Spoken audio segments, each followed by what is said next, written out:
Keesokan harinya, di kediaman keluarga Adijaya. Louis terlambat bangun hari ini. Louis turun dari tempat tidurnya, dan bergegas masuk ke kamar mandi. Dia tidak ingin terlihat berantakan di depan Winda. Setelah beberapa menit, Louis keluar dari kamar mandi memakai kimono berwarna putih, dengan list berwarna abu-abu gelap di setiap tepinya. Pria itu mengacak-acak rambutnya yang masih basah. "Ah!" Winda berteriak saat melihat Louis keluar dari kamar mandi. Seketika Louis mengangkat kepalanya, kemudian dia tertawa kecil melihat respon yang ditunjukkan oleh Winda. Beberapa menit yang lalu saat Louis masih di dalam kamar mandi, Winda sudah datang dan disuruh menunggu di dalam kamar oleh Nico. Louis berjalan mendekati Winda yang masih menutup matanya dengan telapak tangan. "Winda, kamu sudah datang?" bisik Louis di telinga Winda. "Apa yang sedang kamu lakukan?" "Berhenti. Jangan mendekat," ucap Winda sambil melangkah mundur. Sialnya, kaki Winda malah tersandung kursi dan jatuh ke belakang.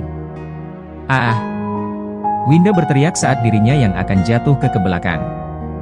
Dengan sigap, Louis menahan tubuh Winda dengan merangkul pinggang gadis itu. Kedua bola mata mereka saling beradu. Louis terlihat sangat tampan di saat rambutnya yang masih dalam keadaan basah. Perlahan, Louis mendekatkan wajahnya ke wajah Winda yang terlihat cantik pagi ini. Wajahnya bersemu merah, karena terpesona oleh ketampanan pria itu. Wajah Louis semakin mendekat. Kini, wajah Louis hanya berjarak beberapa senti saja dengan wajah Winda. Tiba-tiba, setetes air dari rambut Louis terjatuh tepat di mata Winda. Seketika itu, Winda tersadar dan mendorong tubuh Louis. Keduanya kembali berdiri tegap dan saling menunjukkan rasa canggung. Sebaiknya kamu pakai baju dulu," kata Winda. "Apa kamu merasa terganggu?" Winda hanya terdiam, karena tidak tahu harus menjawab apa. Pipi Winda memerah. "Ganti perbannya dulu, sambil aku berpikir untuk memakai baju apa yang cocok untukku," ucap Louis sambil tersenyum jahil. Jelas sekali Louis mau menggoda Winda. Louis sangat suka bersikap jahil kepada Winda. Bagi Louis, melihat wajah Winda yang tersipu malu, membuat dia sangat bahagia. 1 jam kemudian, Louis sudah rapi berpakaian santai untuk di rumah. Setelah sarapan, Louis meminta Winda untuk melakukan terapi lebih awal. Karena siang nanti dia ada meeting di luar. Waktu terapi dan latihan berjalan, Louis menggunakan kesempatan ini untuk mengobrol lebih akrab lagi dengan Winda. Winda pun menggunakan kesempatan ini untuk bertanya sesuatu hal yang selama ini mengganggu di pikirannya. "Louis, bolehkan aku bertanya?" "Tapi, kamu harus jawab jujur," tanya Winda. "Tanya saja," kata Louis. "Apa salahku sehingga kamu selalu mempermainkanku?" tanya Winda serius. "Aku tidak mengerti apa maksud pembicaraanmu," ucap Louis bingung. Winda mulai menjelaskan apa yang dia maksudkan, mulai dari awal kejadian di kamar 1 VIP.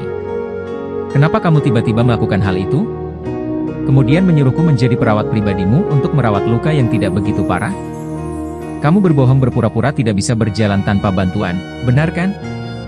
Jika tidak, kamu tadi pasti kesakitan di saat menolongku waktu aku hampir terjatuh." Winda bertanya bertubi-tubi. "Ah, ternyata kamu cukup pintar.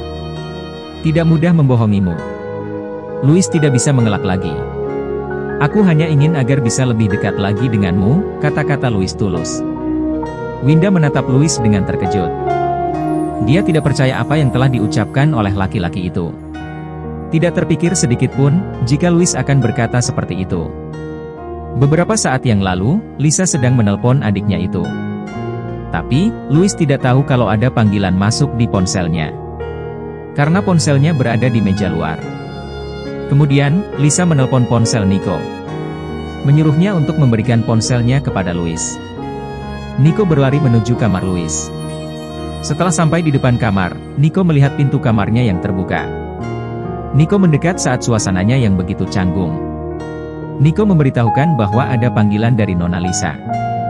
Louis segera menerima ponsel yang diberikan oleh Nico, dan mulai berbicara dengan Lisa.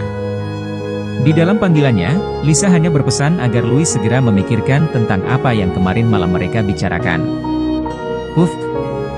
Louis bernafas lega setelah menutup pembicaraannya dengan kakaknya itu. Akhirnya, bisa bebas juga dari nenek sihir, batin Louis. Pagi ini, di parkiran Rumah Sakit Kencana Medika, sebuah mobil berwarna merah terparkir tidak jauh dari departemen IGD. Ari keluar dari departemen tersebut, setelah selesai bertugas jaga malamnya. Jessica segera menghubungi nomor ponsel Ari. Setelah melihat Ari berjalan menuju di parkiran, Jessica melambai ke arah Ari untuk masuk ke mobilnya. Ari terkejut. Ini pertama kalinya Jessica menemuinya di rumah sakit setelah mereka resmi memiliki hubungan. Saat Ari dan Jessica sedang mengobrol dan berciuman, Intan melihatnya dari kejauhan. Awalnya, Intan melihat Ari berjalan keluar di parkiran menuju mobil lain yang bukan miliknya. Karena penasaran, Intan pun memilih untuk mengikuti laki-laki itu. Intan terkejut menutup mulutnya yang terbuka menganga. Tidak disangka, Intan melihat Ari sedang berciuman dan bermesraan di dalam mobil bersama wanita lain. Siapa wanita yang ada di dalam mobil itu? Tanya Intan dengan penasaran. Tidak lama kemudian, mobil itu pun melaju pergi dengan kecepatan tinggi. Jessica meminta Ari untuk menemaninya jalan-jalan. Bahkan, Jessica tidak mengizinkan Ari untuk pulang ke rumahnya walau hanya untuk berganti baju. Jessica lebih suka membelikan Ari baju baru sekaligus jalan-jalan di butik, dan makan siang bersama. Temani aku ya sayang. Aku butuh udara segar. Bisnis orang tuaku sungguh membuatku lelah. Mau ya? Please. Jessica merayu. Ari pun menyetujui keinginan Jessica. Karena akan selalu ada keuntungan bagi Ari. Ari senang menemani Jessica kemanapun dia pergi, karena Ari tidak pernah mengeluarkan uang sedikit pun. Justru dia bisa mendapatkan banyak uang darinya. Winda merasa bosan di rumah itu. Tidak banyak yang bisa dia kerjakan. Meskipun melelahkan, tapi Winda lebih suka bertugas di rumah sakit. Tiba-tiba ponsel Winda berbunyi, panggilan dari Intan. Halo, jawab Winda menerima panggilan. Da, kamu tahu apa yang barusan aku lihat? Tanya Intan. Mana aku tahu? Kan aku tidak bersamamu. Dasar aneh, balas Winda. Aku lihat Ari dijemput seorang wanita. Bahkan mereka berciuman dan bermesraan di dalam mobil. Kemudian entah pergi kemana, lapor Intan. Mungkin itu sepupunya. Sudah aku masih di tempat kerja nih. Winda segera menutup panggilan dari Intan. Hari sudah siang. Louis memutuskan untuk pergi meeting dengan Nico. Dia mengurungkan niatnya untuk mengajak Winda ikut dalam meeting siang ini. Karena meeting kali ini begitu penting, dan akan memakan waktu lama. Louis merasa kasihan jika Winda harus menunggu sampai beberapa jam. Karena itu pasti sangat membosankan bagi Winda. Jadi Louis lebih memilih pergi bersama Nico. Tapi, Winda tetap di rumah dan tidak boleh pulang sebelum jam kerjanya habis. Beberapa saat yang lalu, Louis sudah pergi bersama Nico. Winda teringat dengan kata-kata Intan di ujung telepon tadi. Lalu memutuskan untuk keluar menemui Ari di rumahnya. Ari pulang dari dinas malam, pasti dia sedang tidur saat ini. Batin Winda. Dia ingin membuktikan apa yang sudah dikatakan oleh sahabatnya itu. Winda merasa tidak masalah untuk pergi keluar, karena Louis bilang meetingnya akan memakan waktu yang lumayan lama. 45 menit kemudian, Winda sudah sampai di depan rumah Ari. Berkali-kali Winda mengetuk pintu, tapi tidak ada orang di rumah itu. Pintu rumahnya juga masih terkunci. Berarti Ari belum pulang. Kemana dia pergi? Apa mungkin benar yang dikatakan Intan? Siapa wanita yang bersama Ari? Mungkinkah itu sepupunya? Gumam Winda. Sementara itu, di jalan yang tidak jauh dari rumah Ari, Jessica dan Ari dalam perjalanan pulang. Apakah masih jauh rumahmu sayang? Tanya Jessica manja. 1 gang lagi sampai. Nanti aku mandi di tempatmu ya. Hari ini begitu panas, ucap Jessica sambil mengipas dadanya yang sedikit terbuka. Jessica sekilas melirik ke wajah Ari. Ah, kamu juga membuatku panas sayang, ucap Ari sambil menyeringai. Hahaha. Jessica tertawa puas bisa menggoda Ari. Tidak lama kemudian, mereka sampai dan berhenti di depan rumah Ari. Sebuah rumah yang tidak begitu besar, namun mempunyai pagar yang tinggi dan tertutup sehingga tidak terlihat dari jalan. Ari pun mengajak Jessica masuk ke dalam rumahnya. Jessica merangkul lengan Ari dengan manja. Saat mereka hendak masuk ke dalam, Ari heran karena melihat pintu pagar rumahnya yang sedikit terbuka. Siapa yang datang? Kata Ari dalam hati. Ari sedikit khawatir, dia mengerutkan keningnya. Jessica yang melihat itu pun menjadi heran, dan bertanya-tanya dalam hati. Tapi, dia dengan cuek tetap merangkul erat lengan Ari. Ari pun sebenarnya merasa tidak nyaman. Tapi, ia tidak sampai hati untuk menolak tangan Jessica. Setelah apa yang telah wanita itu belanjakan untuknya hari ini, Jessica bisa tersinggung. Perlahan-lahan, Ari membuka pagar, dan tidak ada siapapun di rumahnya itu. Pintunya juga masih terkunci. Ari bernafas lega. Ternyata, yang dikhawatirkannya itu tidak terjadi. Beberapa saat sebelumnya, taksi yang ditumpangi Winda tiba-tiba menepi padahal baru saja berjalan. Ada apa, Pak? Tanya Winda pada sopir taksi. Itu non, di depan ada mobil mau lewat. Tapi, jalannya tidak cukup untuk berpapasan. Jadi, saya menepi dulu. Daripada terserempet, nanti malah panjang urusannya. Jelas sopir taksi. Winda melihat ke arah depan. Terlihat sebuah mobil merah sedang melintas, dan mereka berpapasan di gang kedua. Betul, Pak. Ribet kalau sampai berurusan dengan orang kaya yang sombong. Sahut Winda. Winda melihat jam tangannya. Sudah jam 2:30 sore. Aku harus kembali ke rumah Louis. Ponsel Winda berdering, panggilan dari Louis. Winda segera mengangkatnya dengan rasa bersalah. Halo? Jawab Winda takut Louis marah. Kamu di mana?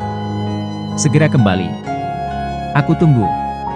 Louis menutup ponselnya tanpa memberi kesempatan Winda untuk menjawab. Aduh, habislah aku.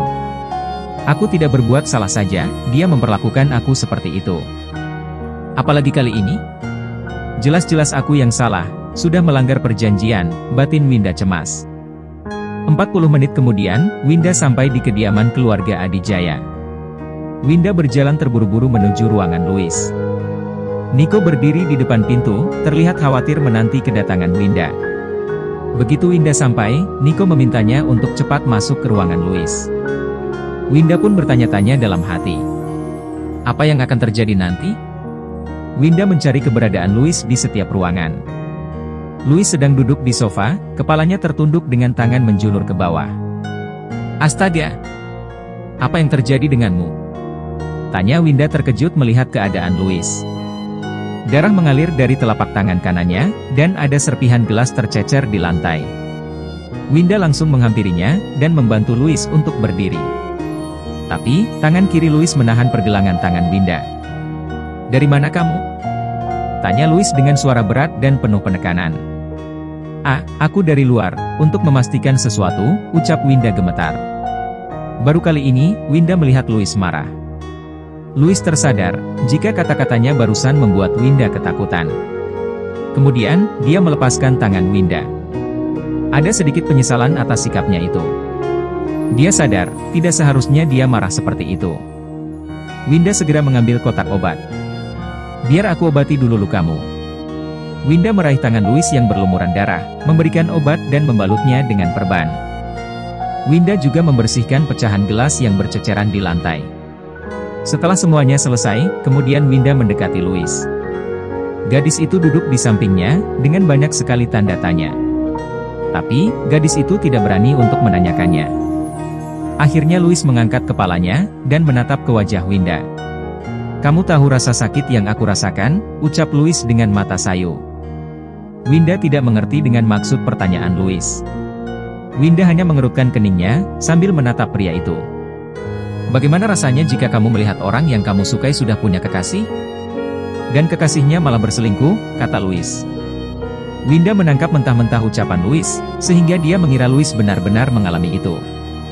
Winda teringat dengan wanita sombong yang waktu itu bertemu dengannya di depan rumah Louis. Winda mengira wanita sombong itu orang yang disukai Louis. Winda tidak berpikir bahwa pertanyaan Louis itu hanyalah perumpamaan. Suatu saat, kebenaran akan terlihat. Orang yang baik akan mendapatkan yang baik juga, ucap Winda sambil tersenyum, dan itu membuat Louis lega. Sebenarnya, sejak waktu itu Louis melihat Winda dari jendela kamar 1 VIP. Saat Winda pulang bekerja, ada seorang pria menjemputnya. Louis telah menyuruh Nico untuk mengawasinya, dan melaporkan semuanya tentang pria itu. Karena Louis sudah mengetahui tentang laki-laki itu, Louis menjadi sangat marah. Dia sebenarnya sudah tahu apa yang sedang terjadi di luar sana. Louis merasa kesal. Kenapa kebejatan pria itu tidak ketahuan oleh Winda tadi? Wanita bodoh. Tidak seharusnya kamu terlalu percaya dengan kekasihmu. Louis mengerutu dalam hati. Hari sudah menjelang sore. Louis mengizinkan Winda pulang. Pulang dan beristirahatlah. Mungkin besok kamu akan lebih banyak bekerja, karena tanganku sekarang terluka, kata Louis. Baiklah. Saya pulang. Winda membungkukkan badannya sedikit, lalu keluar dari ruangan itu. Nico mengantar Winda sampai di pintu keluar. Ternyata, Nico pun penasaran dengan apa yang telah terjadi. Anda tidak apa-apa Nona Winda? Tanya Nico hati-hati. Winda mengerutkan keningnya. Tidak biasanya Nico tanya keadaannya. Aku baik-baik saja. Emang kenapa? Winda balik tanya. Tadi, setelah selesai dari meeting, Tuan Muda Louis buru-buru pulang ke rumah. Sesampainya di rumah, Tuan Muda mencari Nona, tapi Nona tidak ada di rumah. Lalu, Tuan Muda terlihat sangat marah. Sehingga, gelas yang dia pegang itu pecah dalam tangannya. Jelas Nico dengan suara yang pelan. Apakah telah terjadi sesuatu antara Nona dan Tuan? Nico tersenyum sambil matanya melirik ke Winda. Winda tertawa. Dia merasa lucu dengan pertanyaan Nico. Apa kamu tidak tahu kalau Louis sedang menyukai seorang wanita? Aneh. Padahal Nico selalu di dekat Louis. Tapi, kenapa dia tidak mengetahuinya? Batin Winda dalam hati.